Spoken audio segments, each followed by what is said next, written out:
Boas-vindas ao canal Mente Espanto e a mais uma jornada pelo desconhecido. Poucos mistérios do século XX capturam a imaginação de forma tão sombria e persistente quanto o incidente do Passo Dyatlov. Mas enquanto a maioria das discussões se concentra nas teorias que vão de testes militares secretos a encontros com o inexplicável, um detalhe crucial muitas vezes se perde na narrativa. O investigador-chefe do caso, Lev Ivanov, encerrou o inquérito oficial em 1959 com uma conclusão deliberadamente vaga, afirmando que os 9 montanhistas foram vítimas de uma força natural avassaladora. Décadas mais tarde, em uma entrevista pouco antes de sua morte, Ivanov confessou que foi pressionado por altos funcionários soviéticos a abandonar outras linhas de investigação, incluindo relatos de estranhas esferas voadoras alaranjadas vistas na região naquela noite. Acrescentando que, se tivesse total liberdade, sua conclusão teria sido completamente diferente. Essa revelação não resolve o mistério, mas o aprofunda, sugerindo que a verdade pode ser ainda mais complexa do que as 75 teorias que surgiram desde então. Neste roteiro, vamos mergulhar fundo nas águas geladas deste enigma. Começaremos por conhecer os jovens e experientes aventureiros que compunham a expedição, entendendo suas motivações e o rigoroso desafio que se propuseram a enfrentar no coração dos Montes Urais. Em seguida, reconstruiremos passo a passo a noite fatídica de 1º para 2 de fevereiro de 1959, analisando as pistas deixadas para trás. A tenda rasgada por dentro, as pegadas que se afastavam de forma organizada e os corpos encontrados em circunstâncias que desafiam a lógica. Exploraremos as teorias mais proeminentes, desde as explicações racionais, como ataques de animais ou avalanches, até as mais especulativas, envolvendo segredos da Guerra Fria e fenômenos inexplicáveis. E, por fim, revelaremos como a ciência moderna, utilizando simulações computacionais inspiradas em animações de Hollywood, apresentou a explicação mais convincente até hoje. Uma solução que se escondeu à vista de todos por mais de 60 anos. Este é um caso que provoca debates acalorados e que ainda hoje divide opiniões. Queremos saber o que você pensa. Qual teoria lhe parece mais plausível? Existe algum detalhe que para você ainda permanece sem uma explicação satisfatória? Compartilhe suas ideias e perguntas na seção de comentários abaixo. Nós valorizamos imensamente a troca de conhecimento e, sempre que possível, respondemos a todos os comentários, pois acreditamos que a discussão enriquece a nossa compreensão coletiva sobre esses grandes mistérios da história. A nossa história começa em uma paisagem de beleza austera e implacável, os Montes Urais, a cordilheira que forma a fronteira natural entre a Europa e a Ásia. No final de janeiro de 1959, um grupo de 10 estudantes e graduados do Instituto Politécnico de Ural, em Sverdlovsk, hoje Ekaterimburgo, preparava-se para uma expedição que seria o teste definitivo de suas habilidades de esqui e sobrevivência.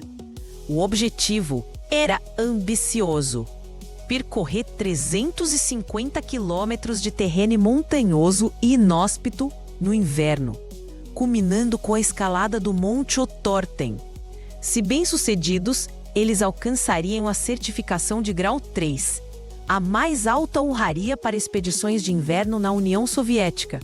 Um feito notável que exigia imensa preparação física e mental.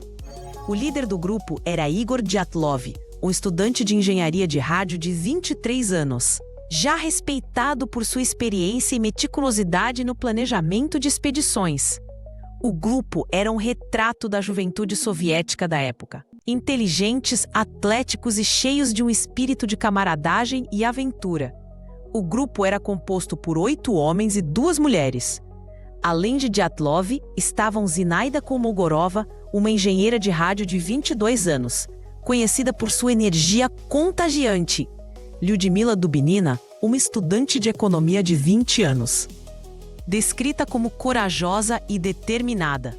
Alexander Kolevatov, um estudante de física nuclear de 24 anos, Rustem Slobodin, um engenheiro de 23 anos. Yuri Krivonichenko, um engenheiro de construção de 23 anos. Yuri Doroshenko, um estudante de economia de 21 anos. E Nikolai Tibels-Brignoli, um engenheiro de 23 anos, descendente de um imigrante francês. O membro mais intrigante era Semyon Zolotaryov, o mais velho do grupo. Com 38 anos, o instrutor de turismo e veterano da Segunda Guerra Mundial, cujo passado e motivações para se juntar a um grupo de estudantes eram um tanto misteriosos. O 10º membro, Yuri Yudin, um estudante de economia de 21 anos, foi forçado a abandonar a expedição no início devido a uma dor ciática excruciante. Essa reviravolta do destino, embora frustrante na época, salvou sua vida, tornando o único sobrevivente e uma testemunha crucial que passaria o resto de seus dias buscando respostas para o que aconteceu com seus amigos. Após a partida de Yudin, os 9 restantes continuaram, documentando seu progresso em diários e fotografias. As anotações descrevem uma jornada difícil, mas com um moral elevado. Eles cantavam canções ao redor da fogueira, enfrentavam temperaturas que caíam para 30 graus Celsius negativos e atravessavam rios congelados. Em um de seus últimos acampamentos, eles até criaram um jornal satírico chamado O Outortem da Noite, cheio de piadas e histórias sobre si mesmos. Uma prova do bom humor que prevalecia. Em 1º de fevereiro de 1959, eles montaram seu último acampamento em uma encosta exposta da montanha Kholat Syakhl, cujo nome na língua do povo indígena local, os Mansi, significa Montanha dos Mortos. A escolha do local era estranha para um grupo tão experiente. Em vez de procurar abrigo em uma área florestal próxima, eles decidiram acampar em uma encosta aberta, vulnerável aos ventos ferozes da região. Foi aqui, em algum momento durante a noite escura e gelada, que o terror se abateu sobre eles. A data prevista para o retorno do grupo era 12 de fevereiro. Quando eles não enviaram o telegrama combinado, as famílias e amigos inicialmente não se alarmaram. Atrasos em expedições de inverno eram comuns. No entanto, com o passar dos dias, a preocupação transformou-se em angústia. Em 20 de fevereiro, uma operação de busca e resgate em larga escala foi lançada, envolvendo estudantes voluntários, o exército e a aviação soviética. 6 dias depois, em 26 de fevereiro, a equipe de busca localizou a tenda do grupo. A cena que encontraram foi o primeiro capítulo de um mistério que perduraria por décadas. A tenda estava parcialmente coberta de neve e, mais chocante, havia sido rasgada de dentro para fora.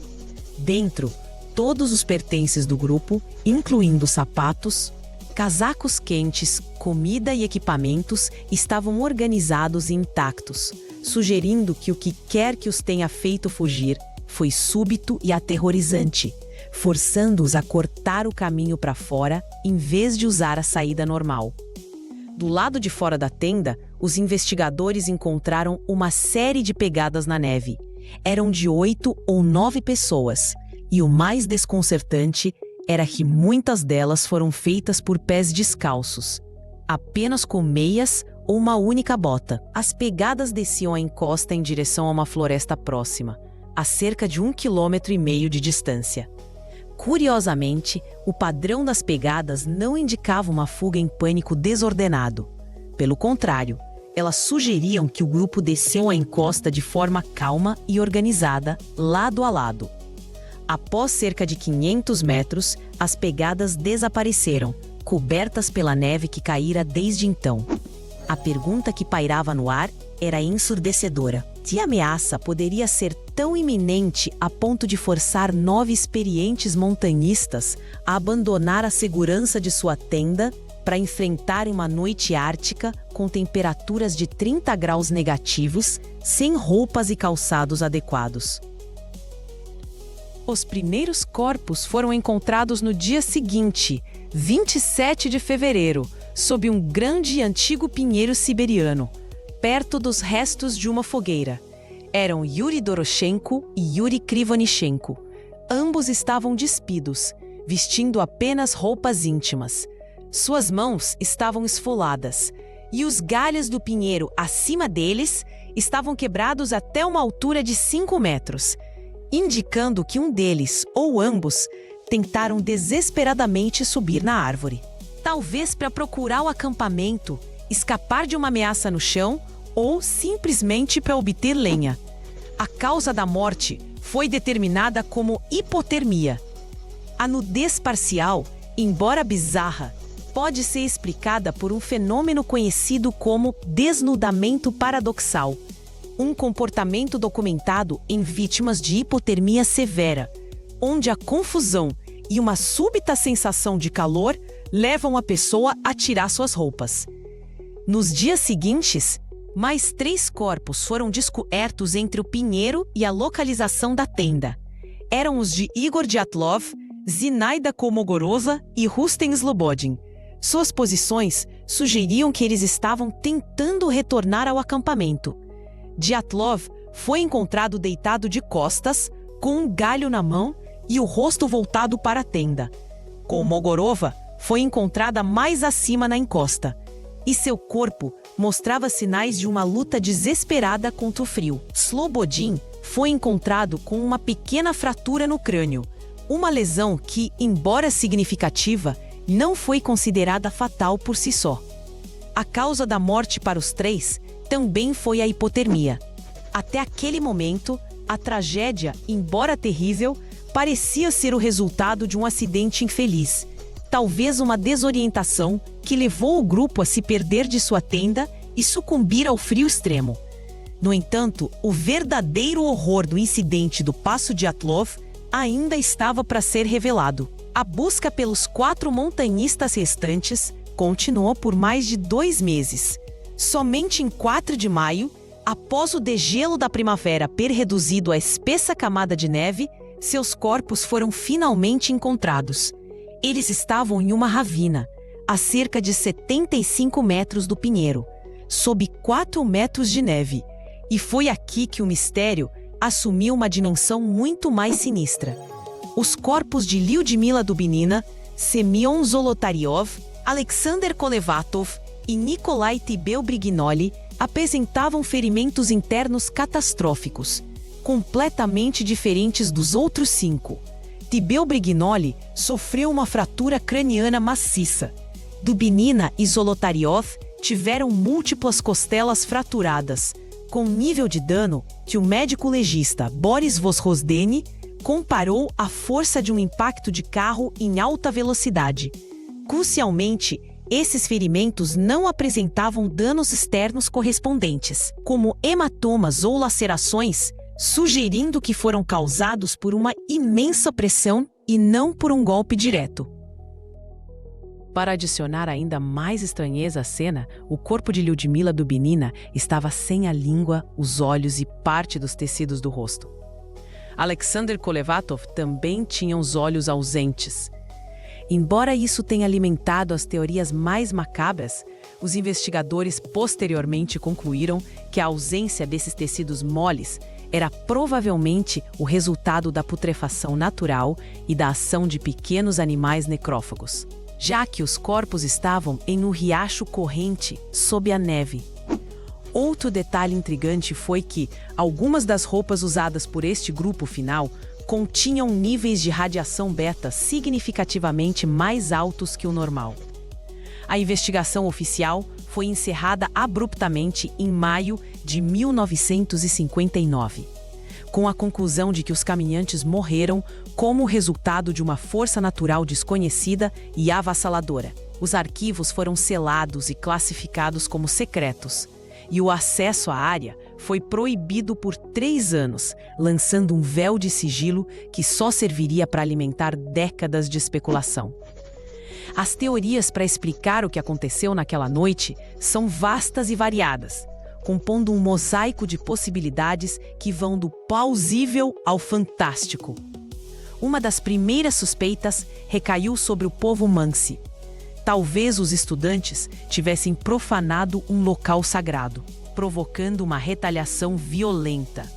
No entanto, essa teoria foi rapidamente descartada. Não havia outras pegadas além das do grupo, e as lesões não eram consistentes com o ataque humano. Além disso, os Mansi são conhecidos por sua natureza pacífica, e eles próprios ajudaram nas buscas, mostrando-se chocados com a tragédia. Outra linha de pensamento sugeria uma briga interna e saiu do controle. Mas isso não explicava por que todos abandonaram a tenda juntos, de forma ordenada, nem a natureza das lesões internas massivas. Dada a época e o local, a União Soviética em plena Guerra Fria, as teorias envolvendo testes militares secretos ganharam muita força. A região dos Urais era um centro nevrálgico da indústria militar e nuclear soviética. A presença de radiação nas roupas e os relatos de esferas de luz laranja no céu naquela noite levaram muitos a acreditar que o grupo testemunhou acidentalmente o teste de uma nova arma, talvez uma mina de concussão ou um míssil, e foram eliminados pela KGB para garantir o silêncio. A força da explosão poderia explicar as lesões internas e o pânico que os levou a fugir. O ex-presidente russo Boris Yeltsin, que era um oficial local do Partido Comunista na época, acreditava em algum tipo de acobertamento militar. No entanto, nenhuma evidência concreta, como fragmentos de metal ou uma cratera de explosão, jamais foi encontrada no local para corroborar essa hipótese. Outras teorias se aventuraram no campo do extraordinário. A ideia de um ataque de um animal selvagem, como um urso ou um alce, foi considerada. Mas não havia pegadas de animais ao redor da tenda, e as lesões não correspondiam ao padrão de um ataque. A hipótese do Yeti, ou Homem das Neves, também foi levantada, alimentada por uma fotografia borrada encontrada em uma das câmeras do grupo, que alguns interpretaram como uma criatura peluda. Contudo, a imagem é mais provavelmente um dos próprios membros do grupo com o casaco e o chapéu. Teorias sobre OVNIs e encontros com extraterrestres também se popularizaram, baseadas nos relatos das esferas de luz. Finalmente, surgiram explicações científicas mais exóticas, como o fenômeno do infrassom.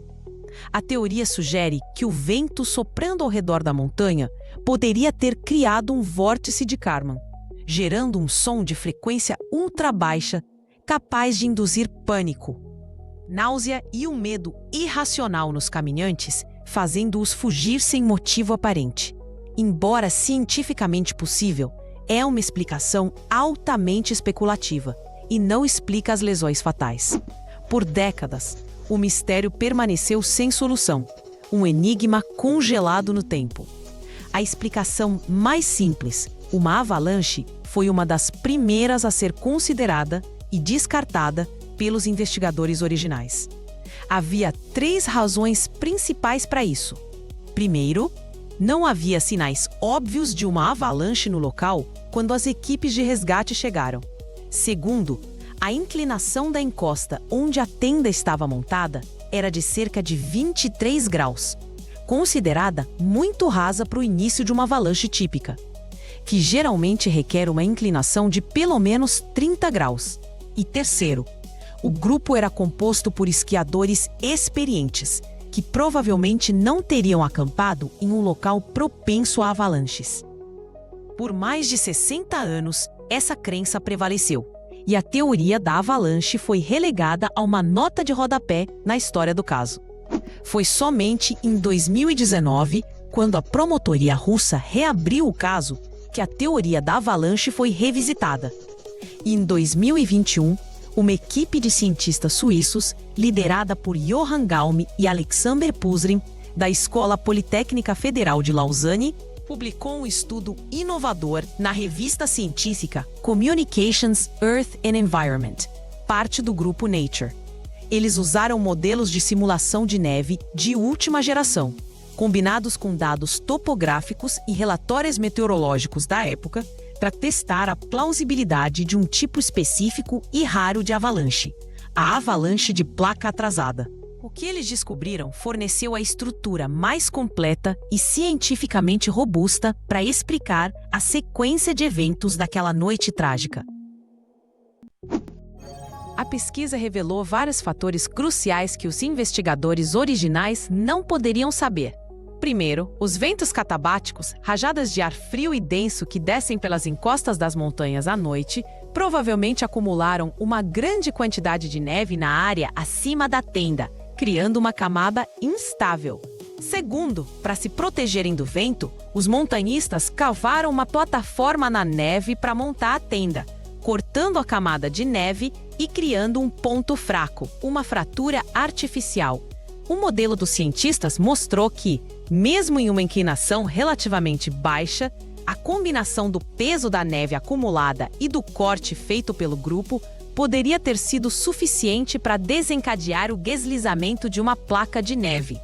Não teria sido uma avalanche gigantesca, como as vistas nos filmes, mas sim o deslizamento de um bloco de neve pesado e compacto, com cerca de 5 metros de largura, que teria descido a encosta e atingido a tenda enquanto eles dormiam.